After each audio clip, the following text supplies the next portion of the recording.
मैं मोहम्मद महताब आलम, जिला परिषद क्षेत्र संख्या 27 पंडौल मधुबनी से इस बार जिला परिषद का प्रत्याशी हूँ। पिछले 5 साल से इस क्षेत्र के मतदाताओं के बीच में रहा हूँ और अपने साथी, दोस्त, बड़े बुजुर्गों के बीच मैं हमेशा रहता हूँ। जब मुझे याद किया जाता है, मैं संभवतः खड़ा रहता हूँ। मैं इस बार जिला परिषद का प्रत्याशी हूँ और लोगों की चाहत है कि महताब आलम इस बार चुनाव जीते। हमारे मतदाता उत्साहित हैं।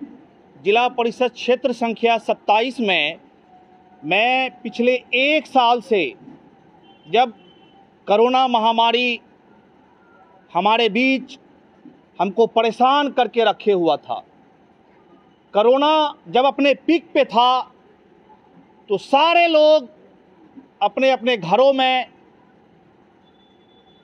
बंद थे। क्योंकि मैं अपनी पूरी ज़िंदगी में और यहाँ पर मौजूद सारे लोग भी अपनी ज़िंदगी में ऐसी महामारी नहीं देखे होंगे। जब कोई महामारी आती है तो लोगों के बीच आते हैं, एक दूसरों से अपनी दुख सुख की रखते हैं, लेकिन कोरोना महामारी में लोग अपने आप को एक दूसरे से भागते दिखे। उस महामारी में मैंने काम किया और बेहतर काम किया है, जिसके वजह से लोग मुझे काफ़ी स्नेह और प्यार दे रहे हैं। इस जिला परिषद क्षेत्र संख्या 27 में मैंने जब चुनाव का घोषणा किया तो मेरी प्राथमिकता है स्वास्थ्य और शिक्षा। मैं इसी दोनों पे काम करना चाहता हूँ, स्वास्थ्य और शिक्षा पे। जिला परिषद क्षेत्र संख्या 27 में जितने भी उप स्वास्थ्य केंद्र हैं उसको दुरुस्त करना है, उसमें डॉक्टर रहे, और जिला परिषद क्षेत्र संख्या 27 में जो बचे पुल पुलिया हैं, रोड नाले हैं, उसको दुरुस्त करने का काम करना है मुझे। और जिला परिषद क्षेत्र संख्या में मुझे पूरी उम्मीद है, मुझे आशा है कि मैं इस बार जिला परिषद का चुनाव जीतने के बाद मैं एक मिसाल काम करना चाहता हूँ। जब मैं चुनाव जीत कर आऊँगा, अपने मतदाताओं के बीच आऊँगा, तो मैं इसी जगह अपने मार्केट में मेरा एक कार्यालय होगा और वो कार्यालय 10 से 5 खुलेगा। और जिन लोगों की जो परेशानी रहेगी, संभवतः जिला परिषद के पास बहुत कुछ नहीं है, लेकिन अगर आपका जिला परिषद सशक्त है, बेबाक है, नीडर है, तो वो 7 पंचायत के मुखिया को बैठा करके अगर महीना में एक आम सभा करते हैं और आम सभा में जिला परिषद बैठते हैं, बीडीओ को बुलाते हैं और उस पंचायत में किनको वृद्धा पेंशन मिला है, किनको इंदिरा आवास मिला है, किनको शौचालय मिला है, इनका लिस्टिंग कर सकते हैं। आम सभा में जब लोग आते हैं और अपनी परेशानी बताते हैं तो वो सभी लोगों के बीच आ जाता है और उनका लिस्टिंग करना है। मैं महीने में हर पंचायत में एक आम सभा करूंगा और मुखिया से मिलकर के प्यार मोहब्बत के साथ उनके समस्या का समाधान करने का काम करूंगा। दूसरी चीज, उप स्वास्थ्य केंद्र जितने भी बंद पड़े हैं, मेरे जिला परिषद क्षेत्र संख्या 27 में बथने, उदयपुर बिठवार, गढ़िया,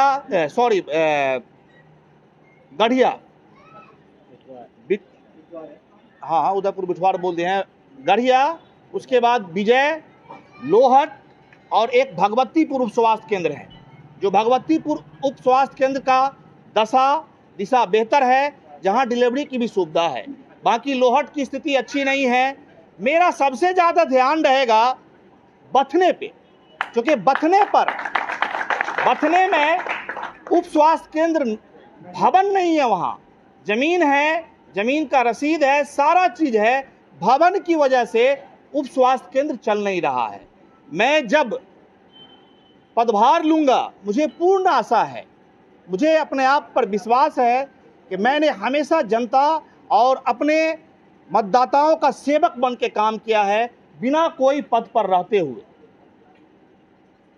इसलिए मैं जब पदभार लेके आऊँगा तो बथने का, जब आपका जिला पार्षद का अप्रोच बढ़िया होता है तो वो अपर लेवल के जनप्रतिनिधियों के फंड से भी वो फंड ला सकता है और अपने जिला परिषद संख्या में 27 में काम करा सकता है। तो मुझे तो तुरंत में भवन का पैसा नहीं आएगा मेरे फंड में, लेकिन मुझे पूर्ण आशा है कि मैं अपने अपर लेवल के जनप्रतिनिधियों से भवन को लगभग मैं पास करा ही लूँगा 3 महीने के अंदर, और उस पर भवन बना के बथने में स्वास्थ्य केंद्र चलाने का काम करेंगे। 7 पंचायत है, विजय का भी वही हाल है। विजय में भवन है, वहाँ भी हमको स्वास्थ्य केंद्र देखना है, भगवतीपुर में देखना है। कम से कम 2 चीज़ आदमी को ध्यान रखना है कि जब स्वास्थ्य केंद्र खुला होता है, मानते हैं सरकार के फंड में दवा नहीं है, लेकिन अगर डॉक्टर सप्ताह में 2 दिन बैठता है तो जिनके पास स्वास्थ्य और शिक्षा पे काम करने की जो 2 बातें हैं हमारी, स्वास्थ्य में बहुत सारे ऐसे वृद्ध लोग हैं, बूढ़े लोग हैं, जिनके बच्चे मजदूर हैं, दिल्ली, कलकत्ता, बॉम्बे में मजदूरी करते हैं, उनको भगवतीपुर, रामपट्टी, मधुबनी जाने का साधन नहीं है, पैसा नहीं है। अगर स्वास्थ्य केंद्र चलेगा, डॉक्टर बैठेंगे, कम से कम उनका बीपी टेस्ट तो होगा। अगर बीपी अप हो जाता है, लो हो जाता है, इससे पैरालाइज बूढ़े लोगों को मारता है। कम से कम बीपी समय पर टेस्ट होगा, दवा लेंगे, इससे हमारे जो चाचा हैं, जो हमारे बाबा हैं, उनके समस्या का समाधान होगा। इसी तरह 7 पंचायत में मैं महीने, 2 महीने, 3 महीने पर एक आम सभा रखूंगा, वीडियो को बुलाऊंगा और मतदाताओं के समस्या का समाधान करने का काम करूंगा।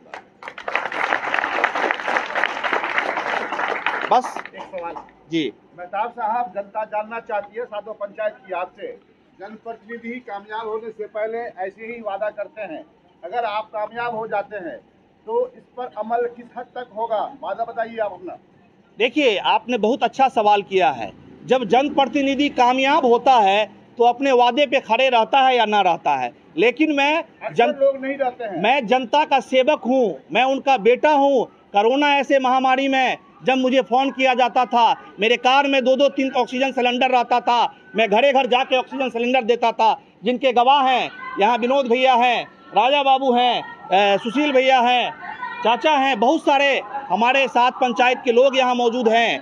और आपको खुशी होगी कि हमारे जो मतदाता हैं वो हर वर्ण के हैं, हर वर्ण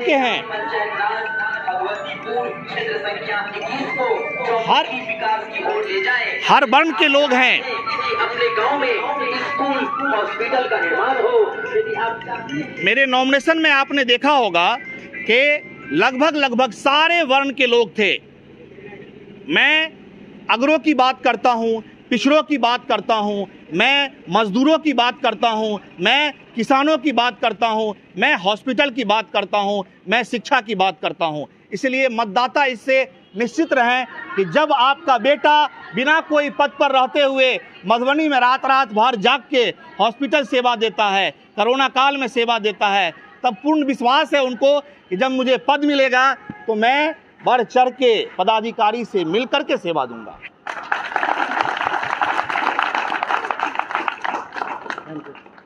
शुक्रिया। क्या गांव की राजनीति में किस्मत आजमा रहे हैं आप? क्या आप भी हैं जिला परिषद, पंचायत समिति, मुखिया और सरपंच के उम्मीदवार? तो आइए हमारे साथ, हम पहुंचाएंगे आपकी बात। आपके सारे काम, आपके सारे विचार अब हिंदुस्तानी मीडिया के साथ। Subscribe to my both YouTube channel Hindustani Media and Hindustani Media 24/7. Thanks for watching.